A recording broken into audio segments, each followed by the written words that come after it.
pastor Johnny e a sua equipe.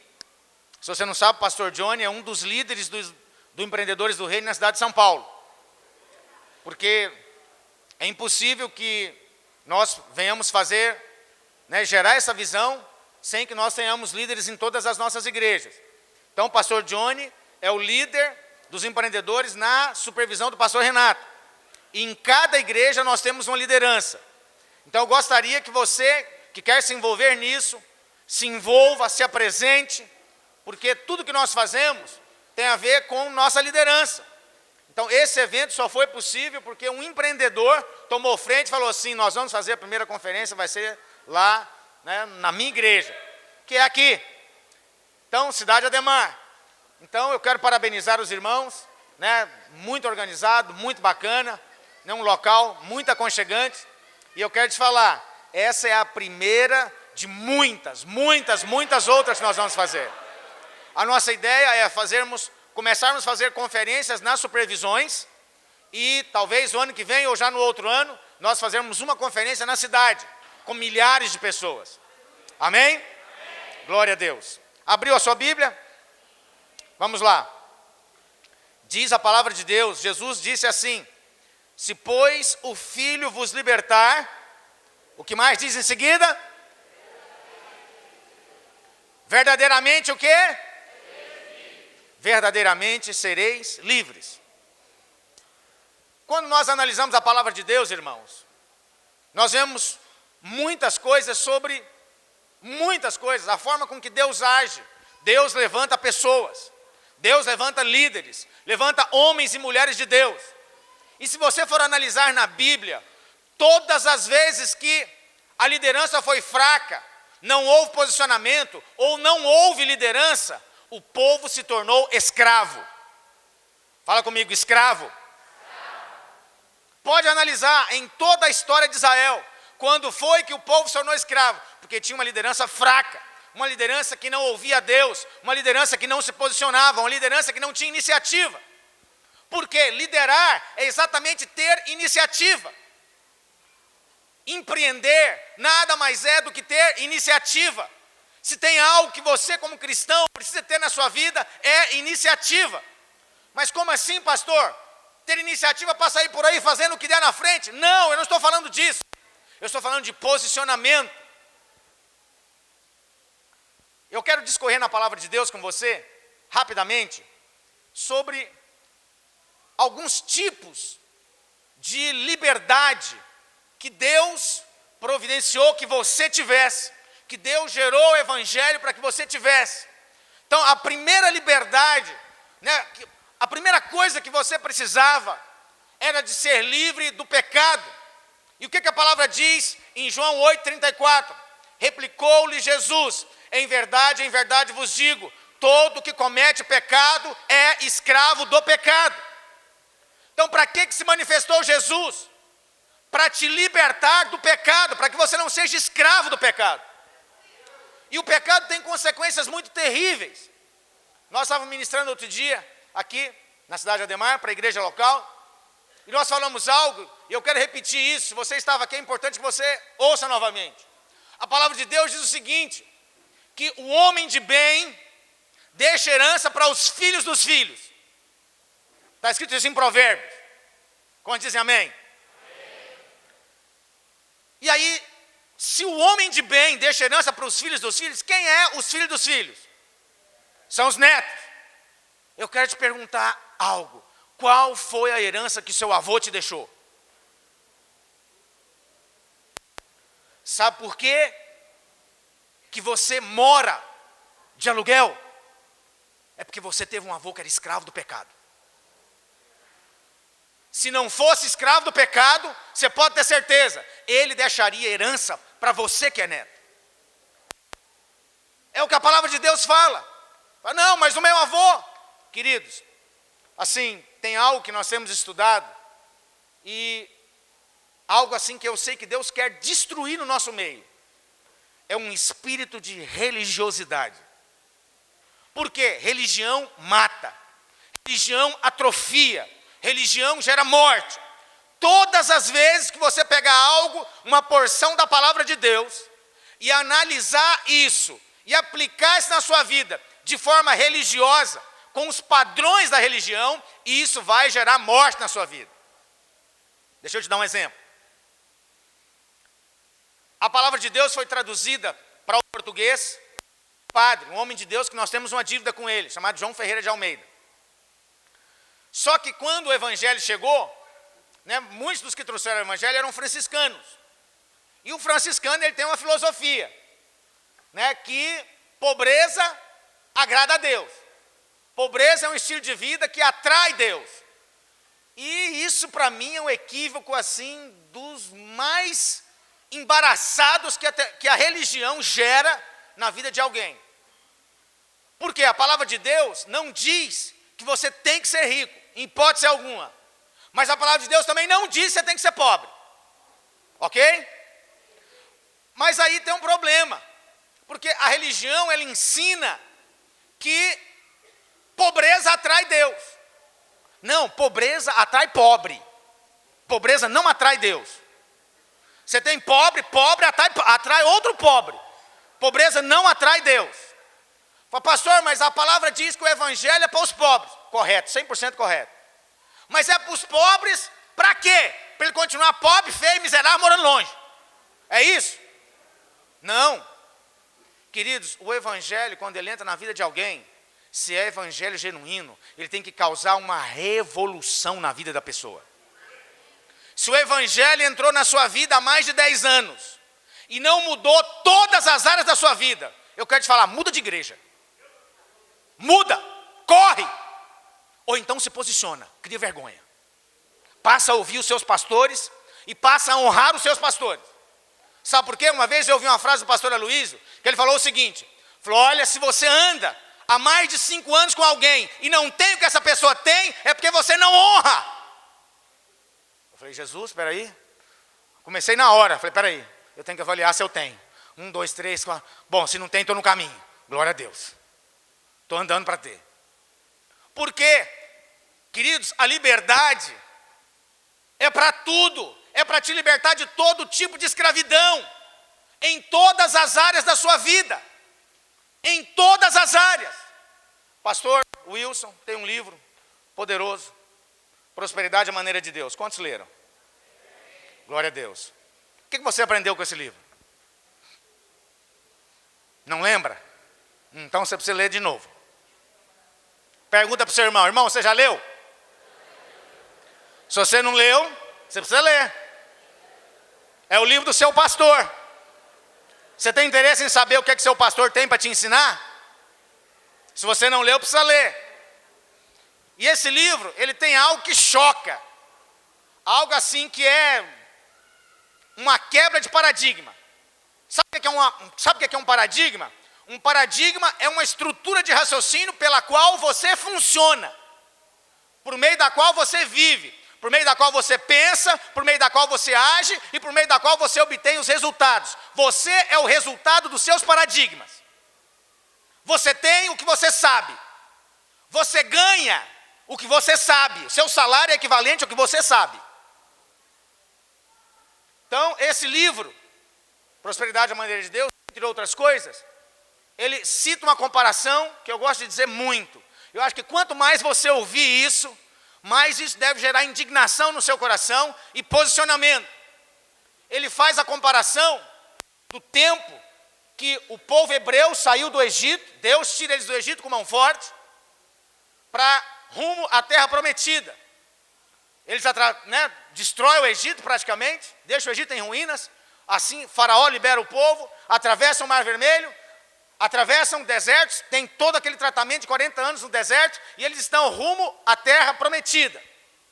No propósito de Deus, Deus tinha o plano, o planejamento, que na terra prometida existem 2 classes de pessoas. Quem eram essas classes de pessoas? Eram os sacerdotes, que eram da tribo de Levi, que não deveriam se dedicar a absolutamente mais nada, a não ser com as coisas de Deus. Eram para ser exclusivos. Ia cuidar do tabernáculo, ia cuidar do templo, ia viver exclusivamente para Deus, exercendo o sacerdócio. E isso aponta para quem hoje? Aponta para os pastores que vivem exclusivamente da obra, que abandonaram a sua vida, né, secular, os seus sonhos pessoais, para quê? Para trabalhar e se dedicar exclusivamente ao reino de Deus. Quando diz amém, então entendendo o que eu estou falando? Ok, qual que era a outra classe de pessoas? A outra classe de pessoas eram os donos da terra. Porque dentro do projeto de Deus, todas as famílias que saíram do Egito, rumo à terra prometida, teriam uma terra. E tiveram, e colocaram, assentaram todas as famílias em Israel, na terra prometida. E todos eram donos da terra, sem exceção. E isso aponta para quê nos dias atuais? Para aqueles que são donos da terra. Qual terra? Aqueles que são empreendedores, aqueles que são donos da sua vida, aqueles que podem definir o que eles vão fazer da sua vida, aqueles que podem definir o que eles querem fazer. Só que surgiu uma outra classe de pessoas na terra prometida. Aqueles que receberam a terra e não administraram a terra corretamente, não se posicionaram, entraram em dívidas, né, não tiveram a capacidade de administrar aquilo que eles receberam de Deus, eles se tornaram escravos. E quem que era o escravo? O escravo era aquele que, por uma incapacidade de administrar a própria vida, a própria terra, os recursos que Deus havia dado, ele a partir de então iria trocar o seu trabalho por comida e moradia. Ok? E para onde que aponta, para quem aponta essas pessoas nos dias atuais? Apontam para aquelas que o seu trabalho, que trocam o seu trabalho por comida e moradia. Esses são os escravos do nosso tempo. Mas, pastor, mas como que alguém que paga suas contas pode ser escravo? Eu não estou falando que você é escravo. Talvez você já nasceu escravo e nem sabia. Mas é para isso que Jesus se manifestou. Para te tornar livre. Para te tornar liberto. Liberto de quê? Liberto de tudo. De tudo. Esse é o propósito de Deus para a sua vida. O que mais? Então, primeira libertação, qual que é? Libertação do pecado. Jesus veio para te libertar do pecado. Existe uma outra libertação, que é a libertação de opressão de demônios. E tem uns negócios que acontecem, irmãos, que não tem lógica, é só demônio para provocar aquilo mesmo. Alguém em sã consciência jamais faria aquilo. Por quê? Porque o diabo, ele começa a realizar a desconstrução das estruturas. Desconstrução da família, desconstrução da emoção, desconstrução do seu consciente. Pode me explicar por que uma pessoa espontaneamente, com as suas mãos, resolve usar drogas? Pode me explicar? Você consegue explicar? Por que alguém, em sã consciência, resolve partir para querer usar drogas? Sabendo que a mídia fala todo dia, todos os pais falam, todo mundo fala, e alguém faz um negócio desse. O que é isso? Isso é influência de demônios. A palavra de Deus diz, em 1 João 3, de 8 a 10, aquele que pratica o pecado procede do diabo, porque o diabo vive pecando desde o princípio. E para isso se manifestou o Filho de Deus, para destruir as obras do diabo. Todo aquele que é nascido de Deus não vive na prática do pecado, pois o que permanece nele é a divina semente. Ora, esse não pode viver pecando, porque é nascido de Deus. Nisso são manifestos os filhos de Deus e os filhos do diabo. Todo aquele que não pratica justiça não procede de Deus, nem aquele que não ama o seu irmão. Então você é alguém chamado, Deus te chamou, Jesus te libertou, se manifestou, para que você ficasse livre de todo tipo de opressão do diabo. Quantos são livres aqui? Deixa eu ver, diga amém. Amém. Glória a Deus. Outra coisa, que você é livre. Você é livre da ignorância. Você também foi chamado para ser livre da ignorância. Qual ignorância, pastor? A falta de sabedoria. a ignorância que a religião te traz. Como nós estávamos falando, né, sobre o padre. Eu não concluí, temos uma dívida com ele. Só que a Bíblia tem uma versão que diz que Jesus, quando estava no capítulo 5, lá do livro de Mateus, ele fala sobre as bem-aventuranças. E tem uma versão que diz o seguinte, que bem-aventurados os pobres de espírito, porque deles é o reino de Deus. E criou-se uma confusão terrível com esse versículo. Por quê? Porque a pessoa lê aquilo e entende que está falando de pobre de dinheiro, que ele é um bem-aventurado por ser feio e pobre morar longe. Não é isso que está escrito nesse versículo, querido. Esse versículo, pobre de espírito, quer dizer bem-aventurados quebrantados de espírito. O que quebrantado de espírito tem a ver com pobreza? Com pobreza de dinheiro, com ausência de todos os recursos? Nada. Essa confusão, ela é feita pela religião na sua cabeça. Eu sei que no nosso meio tem muitas pessoas que não falam, mas no fundo você acredita que pobreza é um valor que agrada a Deus. Não é. Fala para o seu irmão, pobreza não é valor espiritual, querido. Fala para ele, pobreza é ausência de recursos.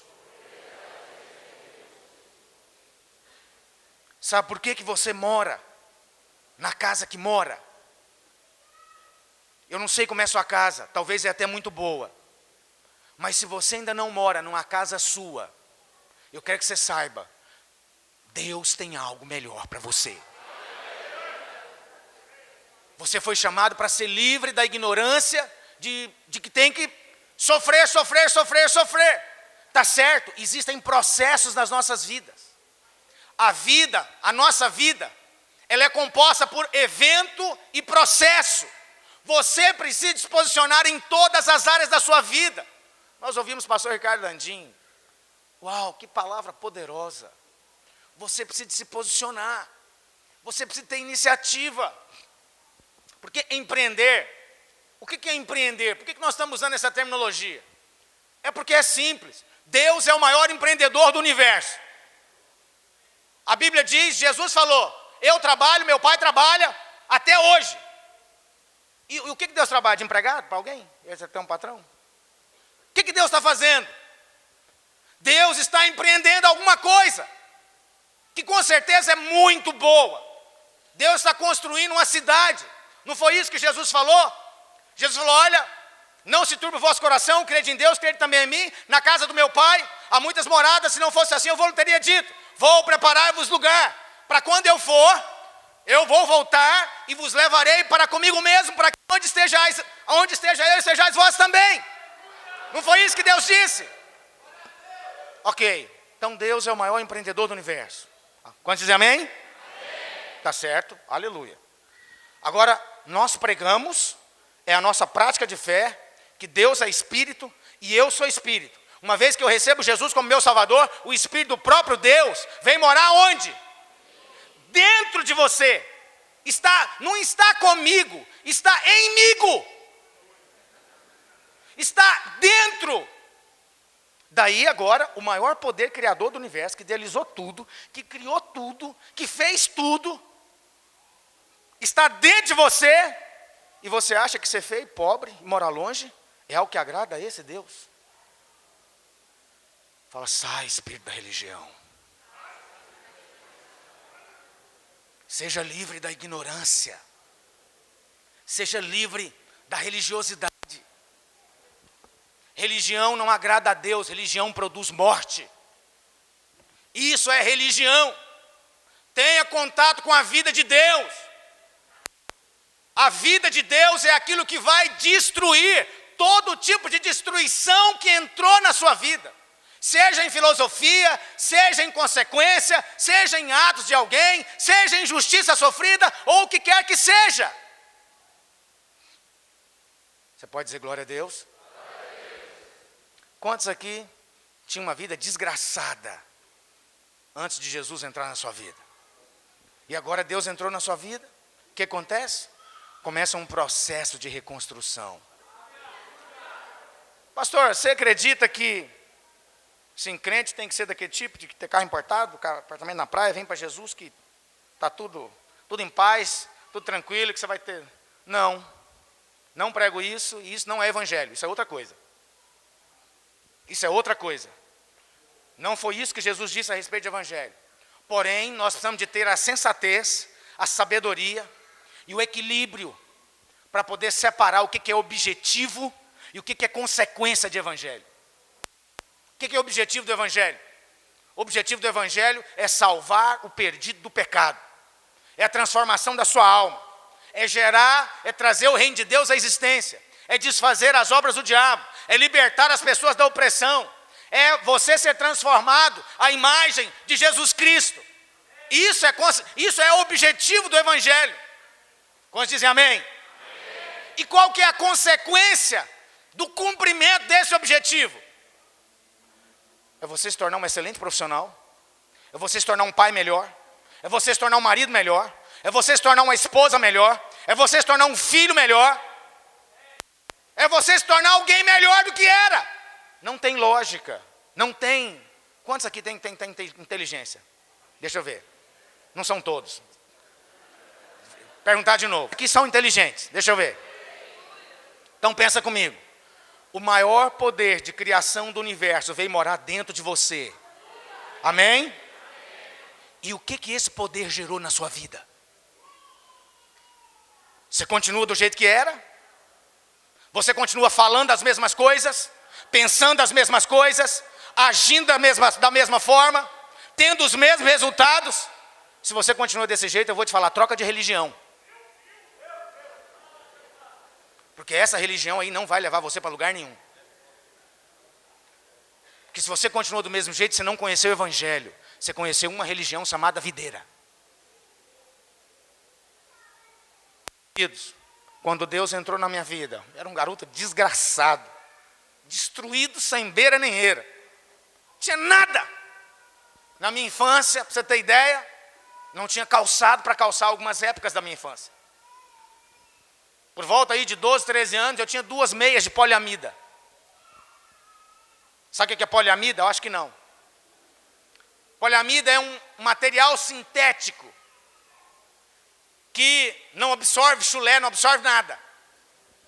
Porque o material que absorve normalmente é algodão.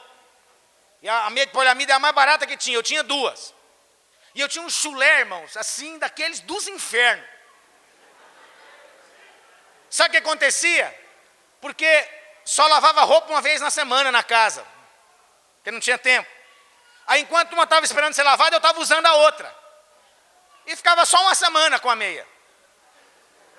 E quando aquele negócio, quando fazia calor e o pé suava, o pé parece que dava umas esquiadas assim dentro do sapato, sabe?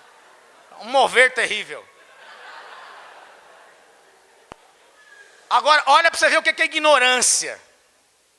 Eu lavava o pé de tudo enquanto é jeito que podia. Aí falava, põe limão que resolve. Punha limão, resolve nada.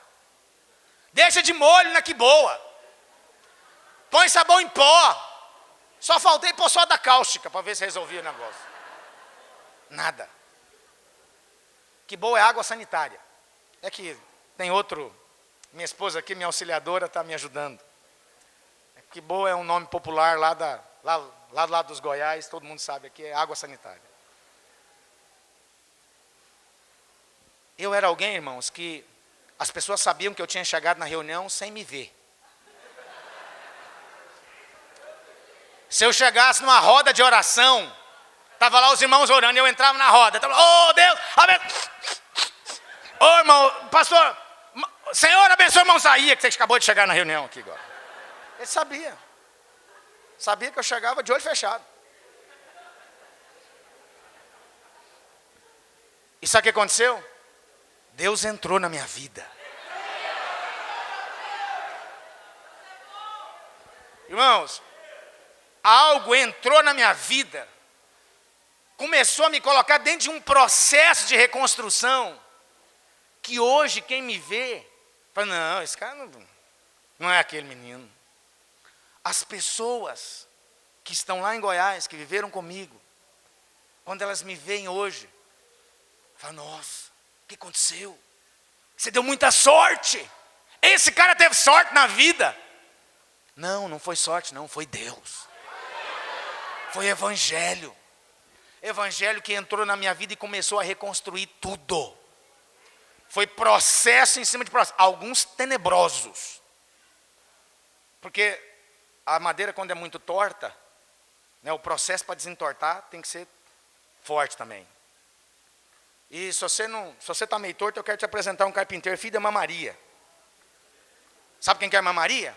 É uma Maria lá de Nazaré. Um carpinteiro poderoso. Esse aí desentorta tudo. É Jesus Cristo. Quando Jesus entrou na minha vida, querido, eu tive uma experiência tão poderosa com Deus. Eu era alguém que o mal me atraía. Era alguém que estava num lugar, parece que alguém do capeta, do inferno enviado, estava lá só para me encontrar. Uma herança maldita. Uma herança desgraçada. Eu comecei a perceber na minha vida, aos 12 anos, que o meu futuro seria exatamente igual ao futuro do meu avô. Eu assisti o meu avô trabalhar igual um burro de carga e nunca usufruí absolutamente nada do que ele havia trabalhado. Roubado o tempo inteiro. E eu percebia que esse espírito, esse ambiente, essa nuvem negra, estava começando a se apoderar de mim e ter mais forças do que eu tinha para brigar contra ela. Mas a palavra de Deus que para isso se manifestou o Filho de Deus, para destruir as obras do diabo. E quando essa obra maligna na minha vida foi destruída, Deus me colocou em um processo de reconstrução. Pastor, mas quando é que as coisas aconteceram? Desde o primeiro momento. A primeira coisa que aconteceu foi Deus entrar em mim. A hora que Deus entrou em mim, processos iniciaram. E aí eu vejo hoje, irmãos, que Deus já está na vida dele. Mas precisa de haver um posicionamento diferente. Precisa ter um nível de posicionamento, porque tem coisas que só Deus pode fazer. Amém? Mas tem coisas que só você também pode fazer, criatura. Deus não vai entrar em você e fazer aquilo que você não tem disposição de fazer. A não ser que isso seja algo espiritual. Se é algo espiritual, você vai receber libertação hoje. Agora, se é preguiça, você vai ter que criar vergonha mesmo. Deixa eu te dar só um exemplo. Nós temos falado nos nossos seminários. Deixa eu ver quantos aqui participaram dos nossos seminários, o seminário dos empreendedores. Só isso? Meu Deus, o diabo mentiu para você então. O diabo falou que você não tinha que estar lá. Porque nós fizemos seminário lá na supervisão do Grajaú. E você não estava lá. Aliás, a maioria. Deixa eu ver de novo. Quantos aqui participaram dos nossos seminários? Fala, meu Deus. Jesus amado. Eu pensei que era mais. Pastor, nós precisamos trabalhar mais. Então eu vou falar algumas coisas aqui que a gente fala no nosso seminário. Uma delas é o seguinte: para de assistir televisão, porque quem assiste muito televisão nunca vai aparecer nela.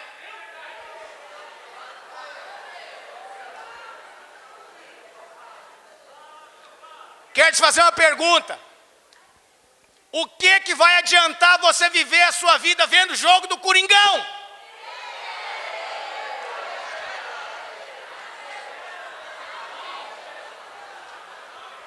Fala para mim, o que mudou na sua vida você ter assistido todos os jogos de futebol que você assistiu até hoje? Eu quero te falar algo da parte de Deus, você se tornou mais ignorante do que era. Como assim? Por quê, pastor? Que você está falando que me torno ignorante ao ver jogo de futebol? É simples, porque ver televisão empobrece. Procura Infomoney, vai estudar. Eu estou estudando um livro que o autor do livro ele prova que ficar rico é uma ciência matemática. É uma equação matemática. Ele mostra e prova. Aí, outro dia eu li no Infomoney uma notícia da internet e estava falando principais diferenças entre ricos e pobres. Uma das coisas que pobre faz é assistir televisão. Demais. O cara passa horas vendo televisão. Então fala para o seu irmão, cria vergonha. Assistir televisão empobrece. Vai pensar que quer continuar pobre? Então continua vendo.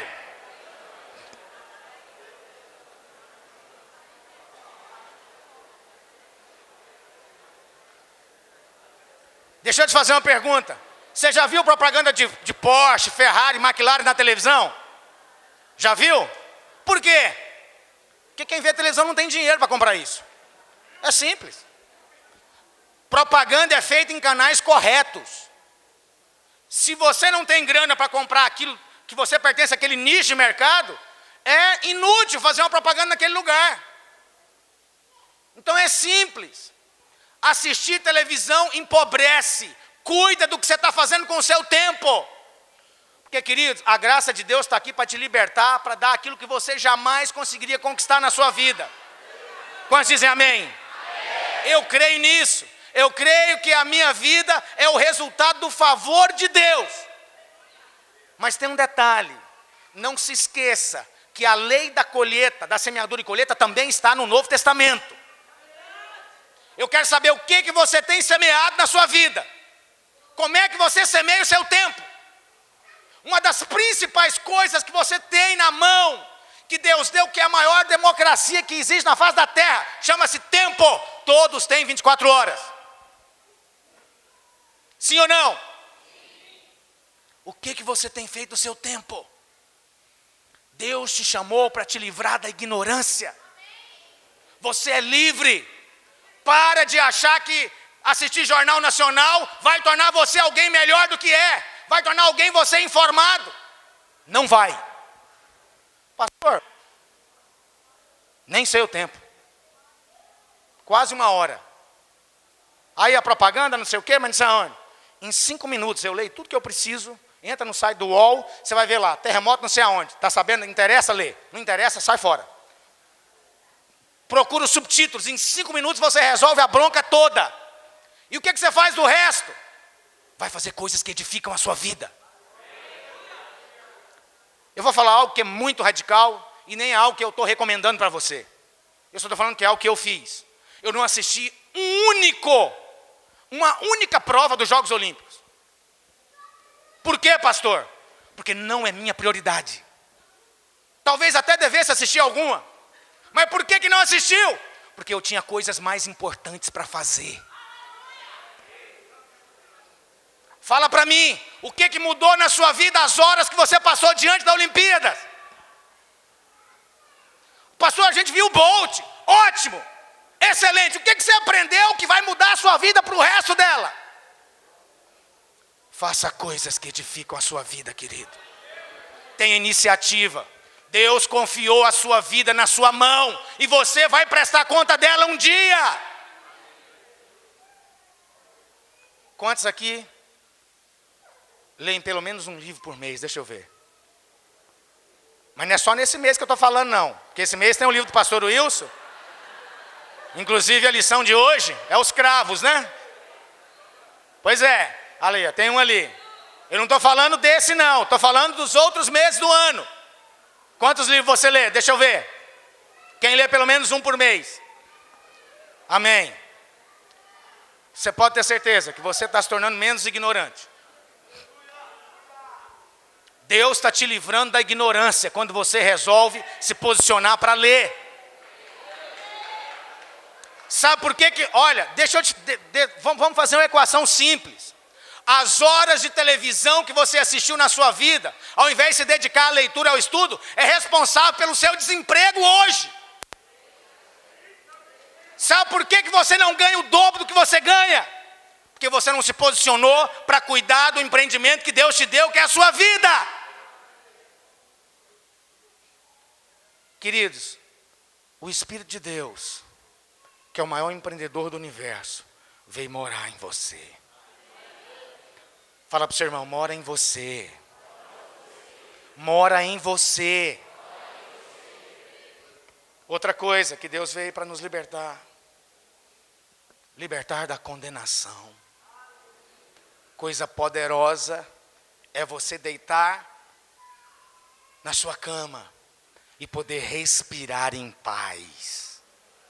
Dizer, Deus, o Espírito Santo, Aleluia. Como é precioso te servir, te conhecer. Sabe por quê? Porque não tem mais a condenação. A palavra de Deus nos diz em Romanos 8:1. Agora, pois, já nenhuma condenação há para os que estão em Cristo Jesus. Porque a lei do Espírito da vida em Cristo Jesus te livrou da lei do pecado e da morte. Oh Deus, como é importante ser liberto da condenação. Não tem nada mais que te condena. Você é alguém livre e liberto. Isso significa que agora não tem mais aquilo que te impede. Não tem dívida contra você. Você pode conquistar tudo. Você é livre para crescer, livre para conquistar, livre para gerar, livre para ter um casamento feliz. Livre para se tornar um profissional de êxito, de sucesso. Livre para adorar a Deus. Levantar os braços e dizer, ó Deus. Quantos são livres para adorar o Senhor? Glória a Deus, irmãos, isso é poderoso. Eu quero te falar, você que é livre no seu espírito, você tem todas as condições que você precisa para conquistar tudo. A liberdade no espírito, o ser livre, livre da condenação, é a maior libertação que alguém pode receber na sua vida. E você é livre para prosperar. Deus chamou você para isso. Se posicione. Estamos em um tempo de conquistar. Fala comigo, tempo de conquistar. Conquistar o quê? Tudo. Conquistar tudo. O Espírito de Deus quer realizar em você uma obra completa. Deus te deu sonhos. Quantos tem sonhos? Deixa eu ver. E os sonhos se renovam, irmãos. Fala, mas depois desse? Fica tranquilo que Deus vai trazer um maior. Mas depois desse? Vai trazer um maior. Eu quero te falar, todos os sonhos da minha adolescência já foram. Já aconteceram. Sabe o que aconteceu depois disso? Aí Deus trouxe outros maiores. Outro dia eu contei um sonho para minha esposa. E ela riu igual Sara riu quando aconteceu o negócio. Eu falei, não conto mais meus sonhos para você. Ela pediu perdão tanto, irmãos. Falou, não, me perdoa, mas... eu acredito em você. Sabe por quê? Porque o sonho era assim um negócio, pensa num negócio pirotécnico. Esse sonho que eu contei para ela, e ela riu, se fizer as comparações, ele é os mesmos sonhos que eu tinha quando eu tinha 20 anos de idade. E Deus trouxe e realizou e aconteceu aquilo que eu desfruto hoje. Todos foram realizados. Sabe qual que era o maior sonho da minha vida? Aos 16 anos de idade, eu tive um sonho porque eu fiquei indignado de não conseguir orar, porque eu tinha que dormir, não consegui funcionar sem dormir, tentei várias vezes, não consegui. Tinha que estudar, tinha que gastar tempo com coisas que não, na minha avaliação naquele tempo, embora hoje eu sei que fizesse parte do processo, né, assim me distanciavam de Deus. Falei, Deus, eu quero um dia poder estar na sua presença sem ninguém precisar de me mandar embora dela. Sem ter qualquer outra coisa que me obrigue embora da tua presença. Eu falei que eu tive uma experiência poderosa com Deus. E uma das coisas que você precisa na sua vida é aprender a amar a presença de Deus. E esse sonho hoje é cumprido na minha vida. Hoje falar para mim assim, pastor, precisamos fazer um negócio lá na Europa, porque Deus vai fazer um mover lá. Eu falei, conta comigo. Conta comigo. Estou na fila. Pastor Wilson fala, olha, preciso que você vá para Goiânia fazer um não sei o quê. Conta comigo. Pode deixar. Eu estou à disposição do reino de Deus, não é porque eu sou pastor. Ser pastor é uma consequência. Ser pastor não é propósito. Ser pastor é consequência de um andar em Deus. De buscar o Senhor e andar nos seus caminhos, pelo menos para mim. Quero te falar, até um ano antes de ser consagrado a pastor, eu tinha convicção de que não seria pastor. Como é que funciona isso, pastor? Sabe por quê? que eu me tornei pastor? Porque eu entendi que isso é a consequência de um propósito, de uma caminhada. E eu não preciso ter título de pastor para fazer exatamente o que eu faço. Se você quer ser pastor, ótimo. Se você tem convicção que Deus chamou, ótimo. Mas eu quero que você saiba, ser pastor é uma consequência de coisas que vai acontecer na sua vida. E principalmente se você acha que não tem que trabalhar, que vai vir para a igreja te dar um salário. Porque o modelo de abertura de igreja no Novo Testamento é Paulo trabalhando de dia, fazendo a igreja de noite, ele fala em vigílias muitas vezes. Então, se não existe recurso para você ser pastor, ótimo. Seja o maior dizimista da sua igreja e pastor dela. E fala, mas como? Deus mora dentro de você. Deus está dentro de você. O maior privilégio que eu tenho é de servir a Deus sem obrigação nenhuma. O pastor Wilson, quando foi me consagrar pastor, falou assim, nós temos que te pagar um salário. Se eu tiver que receber um salário para ser pastor, é porque eu não sou digno disso. Por quê? Ah, mas e aí, os outros pastores têm que trabalhar? Não estou falando isso não. Estou falando que existe um modelo, existem pessoas que Deus chamou para viver para Ele, independente de função. E esse é o seu chamado. Você foi chamado para servir a Deus. Qual que é a coisa mais importante que existe nesse mundo? É servir ao Senhor. Não tem outra coisa. Agora, como é que eu faço, pastor? Anda no caminho, desenvolva os processos, aprenda a amar a Deus e se posicione. Deus está dentro de você, Ele já te deu a semente. Planta essa semente todos os dias. Como é que eu planto essa semente? Existem coisas que são chaves na sua vida. Meu Deus, quem está controlando meu horário? Ninguém. Mas cadê? Tinha uns irmãos com a plaquinha aqui, eu estou esperando eles. Está dentro de mim? 10 minutos, amém, glória a Deus. Tem alguém controlando. Onde é que eu estava? Até perdi. Na semente. Aí você fala, pastor, eu não tenho nada. Eu não tenho família. Eu não tenho um pai que me banca. Eu não tenho... Isso acontece. Eu gosto muito de me inspirar na vida de José, querido. José, para mim, é o maior empreendedor que existe na Bíblia. E quantas empresas ele tinha? Hã? Quantas? Ué, não tinha empresas? Ué, mas empreendedor não é dono de empresa? Nem sempre. Existem 3 tipos de empreendedores. Empresários, intraempreendedores, empreendedores sociais. Empresários você já sabe quem são. Quem são os intraempreendedores? São pessoas que estão dentro das organizações, mas são elas que definem os rumos para onde essas organizações vão. Esse é o caso de José. O barco que José estava não afundava. Você pode ter certeza que não. Se José tivesse uma empresa, ela jamais faliria. E qual que é o outro? São os empreendedores sociais. Quem são os empreendedores sociais? São aqueles que investem em pessoas, sem fins lucrativos. É o caso dos pastores, Mahatma Gandhi, Madre Teresa de Calcutá, Nelson Mandela e por aí vai. Então, o caso de José é um caso que você pode tomar para si. Eu meditei muito na história de José. E todas as vezes que eu paro para meditar na história de José, Deus me fala algo. Eu percebo algo. Eu recebo algo da parte de Deus. O que aconteceu com José? Você conhece a história. José era apenas um sonhador. E ele foi vendido, traído pela própria família, vendido como escravo pela família. Eu fiquei meditando sobre isso. Ser vendido como escravo pela família é pior do que ser estuprado pelo próprio pai. Ah, não é não, pastor. É porque você não meditou. Medita que você vai ver que é. Porque alguém que sofreu abuso, a fase adulta dele pode ser curado, salvo, tal, aconteceu um monte de coisa boa. E na vida de alguém que foi vendido como escravo? Qual que é a opção que esse cara tem? Qual que é a opção que um escravo tem? Nenhuma, zero. E o que acontece com José quando ele chega na casa de Potifar? O que ele era? Escravo. Sabe o que eu vejo pessoas falando? Não, esse trabalho escravo.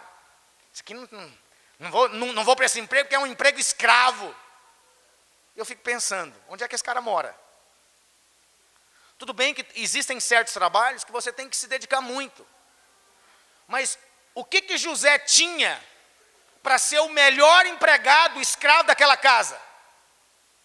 José tinha Deus dentro dele. A Bíblia fala que José foi vendido como escravo, mas a bênção de Deus era com ele. Mas como que Deus vai ter propósito de abençoar alguém como escravo? Aconteceu com José. E o que acontece quando a bênção de Deus é com alguém? Onde essa pessoa chega, o favor de Deus está lá. José, com certeza, a Bíblia não dá detalhes sobre isso, mas você analisando, você percebe. A primeira coisa que José teve que se resolver foi em relação aos seus sentimentos. A ciência, ela prova hoje que pessoas que não são gratas e não perdoam, isso é ciência, tá? A Bíblia diz isso. E a ciência, outro dia eu estava escutando isso, alguém provando tese científica. Eu falei, vai ter que ajoelhar mesmo. Porque a Bíblia já dizia isso. E quanto mais a ciência avançar a estudar o homem, mais ela vai entender que o que a Bíblia diz é absolutamente verdade. Quando eu ouvi isso, eu falei, vai ajoelhar. A Bíblia já dizia isso, já diz isso há 2000 anos. O cara provando que ninguém consegue atingir alta performance e permanecer em alta performance sem gratidão e sem perdoar. Aí o cara contrata um coach. Quantos aqui já ouviram falar de coach? Ótimo. Contrata um coach para ele ter alta performance. Aí o cara chega lá, todo dia de manhã, você vai fazer o seguinte, você vai escrever 20 motivos de gratidão. Não, mas não acredito em Deus, não. Eu falei, eu não sou contratado para fazer você acreditar em Deus, não, ô imbecil. Eu sou contratado para fazer você ter alta performance. Para de escrever. Mas você é grato a quem? Sua avó, sua mãe, sua tia, a árvore lá na porta da sua casa. Por quê? Porque a ciência descobriu que a gratidão, ela dispara gatilhos de glândulas para produzir hormônios, ocitocina, né, melanina, etc., que deixa o cara bem, que deixa ele sereno, deixa ele pleno. O que a Bíblia diz? Em tudo sejais gratos, porque essa é a vontade de Deus em Cristo Jesus para convosco. Colossenses. A Bíblia já dizia. E o cara provou, falou, olha, é impossível alguém ter alta performance e permanecer nela. Ele pode até ter alta performance, mas jamais irá permanecer nela se não for grato e não perdoar. Dá para você entender? O que José teve que resolver na sua vida? Teve que resolver os seus sentimentos. Não tem como resolver sentimento sem resolver pensamento. Porque o que gera sentimento é pensamento. Sabe por que você se sente mal? É porque você pensa mal. E o que a Bíblia diz sobre os pensamentos? Filipenses 4:8. Finalmente, irmãos, tudo que é justo, tudo que é amável, tudo que é de boa fama, né, tudo que é justo, se alguma virtude há, se algum louvor existe, seja isso que ocupe o vosso pensamento. José, a primeira coisa que ele teve que fazer foi aprender a lidar com isso. Sabe qual que é a primeira coisa? O primeiro recurso que Deus te deu para você administrar são os seus pensamentos. Ainda que você não tenha nada, você tem muitos pensamentos para poder administrar. E se você medita na morte, você vai atrair morte, e você vai ficar deprimido, e a sua vida vai ser morte. Se você medita na palavra de Deus, não tem como, você vai prosperar. O que a Bíblia fala no Salmo 1? Bem-aventurado o homem que não anda no conselho dos ímpios, não se detém no caminho dos pecadores, não se assenta na roda dos escarnecedores. Antes o seu prazer está na lei do Senhor, na sua lei medita quando? Dia e noite. Eis que esse homem será como árvore plantada junto a correntes de água, que no devido tempo dá o quê? O seu fruto. E tudo quanto fizer, prosperará. Fala para o seu irmão, prosperar na palavra de Deus, meditar na palavra de Deus, enriquece. Pergunta para ele, você está pobre, irmão? Não, porque você está meditando pouco na palavra de Deus. Medita mais na palavra de Deus, você vai ver. A sua vida vai melhorar em todas as áreas. O que acontece quando José, então ele está naquele lugar, o que acontece com ele? Ele se torna o quê? Governador da casa.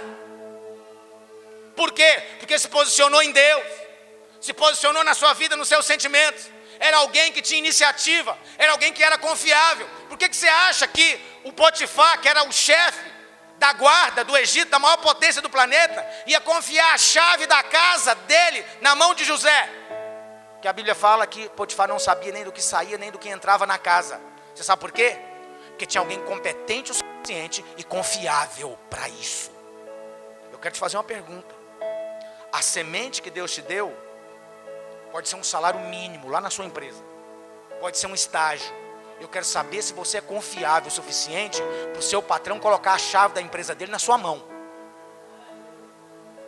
Se a hora que o seu patrão está por perto, você trabalha de um jeito, e a hora que ele sai, você trabalha de outro. Sabe por que se você faz isso? Sabe por que você faz isso? É porque você não trabalha para Deus. Você não faz para Deus. Você faz para os outros. Eu quero te ensinar uma chave poderosa para você ser próspero a sua vida inteira. Faça como se estivesse fazendo para Deus. Não interessa se o patrão é mal educado, é grosso, que Senhor, eu estou fazendo isso aqui como se estivesse sendo feito para o Senhor. Depois, José, você sabe a história, vai para a cadeia. O que acontece na cadeia? O cara, o chefe da cadeia, pega a chave da cadeia e põe na mão dele. Isso é uma loucura. Esse cara era doido. Não era não. Pelo contrário. Ele era alguém, era muito sábio. Porque ele estava pegando, simplesmente delegando a função chata para alguém confiável e competente fazer. Quando chega diante de Faraó, não mudou nada na vida de José, querido. Ele só continuou sendo governador em todos os lugares que ele chegava.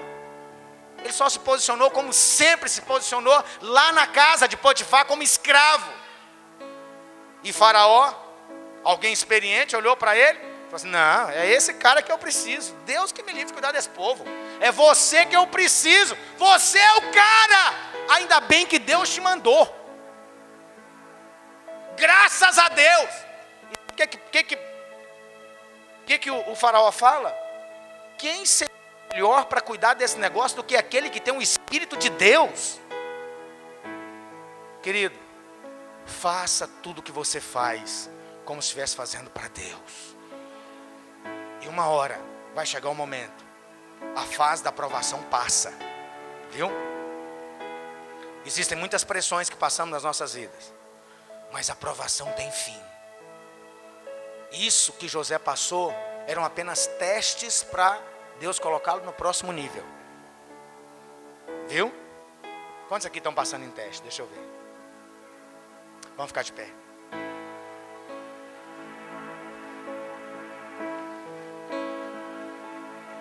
Da gente orar, senta e preenche o cheque. Deixa eu te falar o que é esse cheque aí. Minha esposa acabou de me ajudar aqui. Vamos fazer de conta que Deus te desse esse cheque e falasse para você assim: olha, coloca aí tudo que você precisa. Preenche tudo que você precisa. Se Deus aparecesse para você e falasse: ó, esse cheque aqui é da minha conta, coloca aí, escreve tudo que você precisa.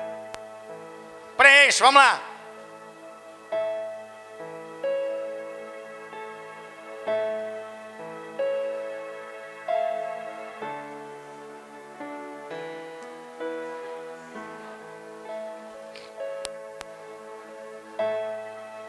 Põe em valor real, monetário.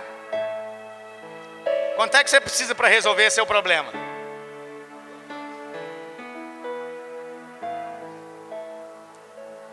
Pode colocar.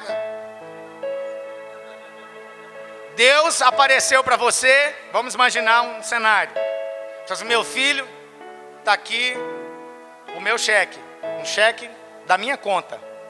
Então preencha, por favor, o que você precisa.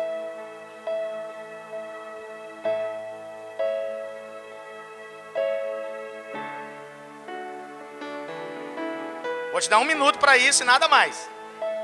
Se você não preencher em 1 minuto, é que você não precisa de nada.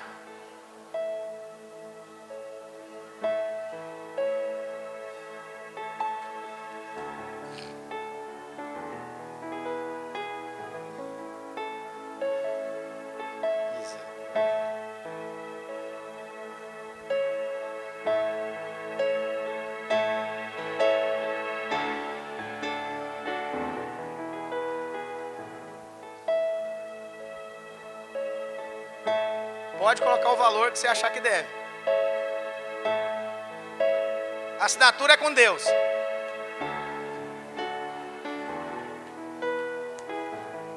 Esse cheque é do Deus Todo-Poderoso. Então é para você. Não se preocupa com a assinatura.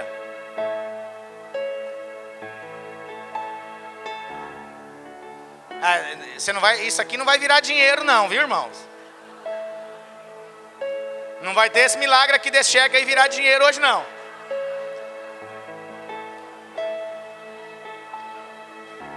A você. Para você sacar.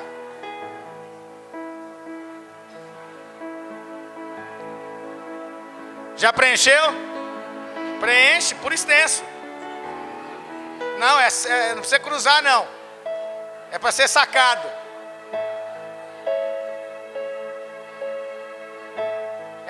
Cheque significa ordem de pagamento à vista. Viu? Isso quer dizer cheque.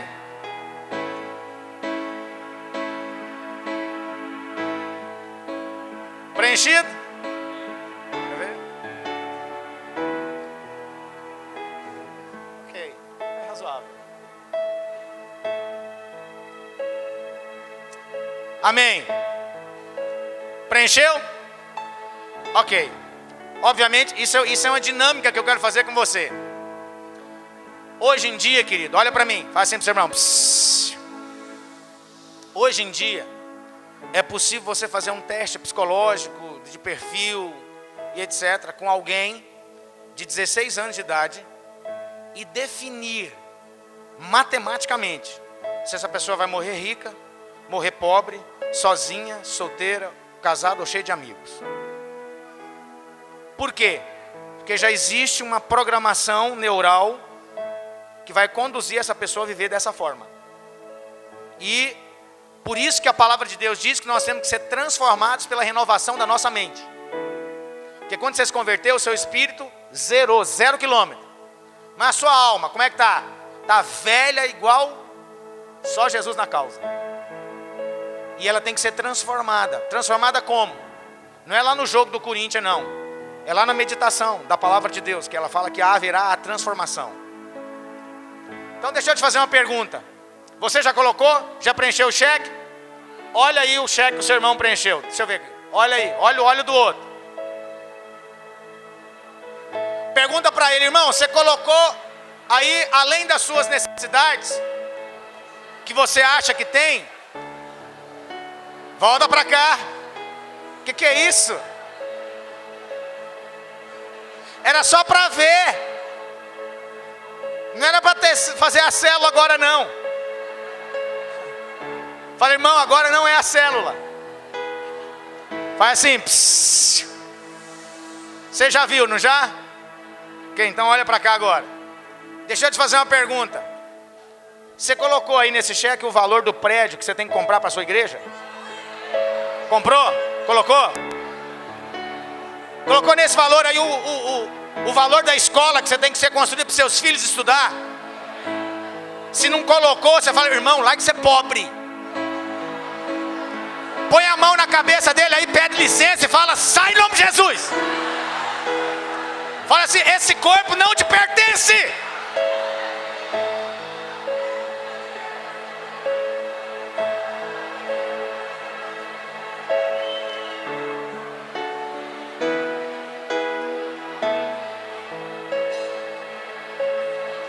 Olha para cá agora. Olha para cá.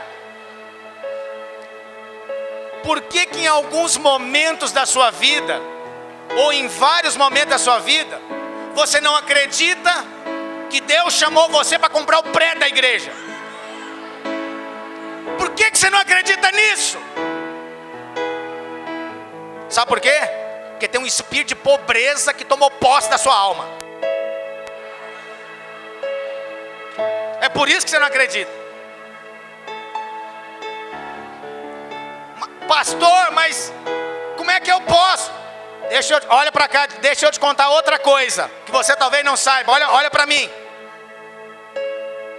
Alguém, olha, faz silêncio, faz assim. Psss, nós já vamos almoçar, eu sei que vocês estão com fome. Ser rico ou ser pobre, eu estou falando de de financeiramente, não tem a ver com valor espiritual agora, tá? Ser rico ou ser pobre não tem a ver com o que está fora, não tem a ver com dinheiro externo, não tem a ver com bens, tem a ver com o que você é por dentro, com o que você pensa, com o que você acredita, com o que você faz. Por que você está falando isso, pastor? Estou falando de ciência agora. Porque pessoas que são pobres pode ganhar na loteria, em 5 anos está pobre, miserável de novo, do mesmo jeito. Quantos já viram isso aí acontecer em noticiários e um monte de coisa? Isso, estou falando de ciência. Por que essa pessoa, apesar de ter ganhado na loteria, voltou a ser miserável? Porque é pobre por dentro. Tem filosofia de gente pobre, mentalidade de pobre, tudo é pobre. Tem um versículo na Bíblia que me consola, que fala o seguinte, mas presta atenção como é que você vai analisar esse versículo, hein? Você precisa de revelação de Deus para isso. Jesus Cristo era... Está falhando aqui. É a resistência para falar isso para você. Jesus Cristo, sendo rico, se fez pobre por amor de você, para que através da sua pobreza te tornasse rico. Fala, pastor, mas esse rico aí é rico da graça e do Espírito. Também. No grego, esse rico é rico de tudo. Tudo. Sabe o que é riqueza? Ausência de necessidade, ausência de escassez. Então, renove a sua mente com a palavra de Deus, que consequência do Evangelho é prosperar em tudo. Lembra de uma coisa, Deus tem prioridades. A prioridade não é sua vida financeira. Prioridade é você, é a sua casa, é a sua família, é o reino de Deus. E você pode ter certeza, quando essas prioridades começarem a tomar forma, todas as áreas da sua vida terão prosperidade. Quando dizem amém? Fica de pé. Vamos cantar. Nós vamos cantar e em seguida nós vamos orar.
Ora de 2 a 2, ninguém sozinho.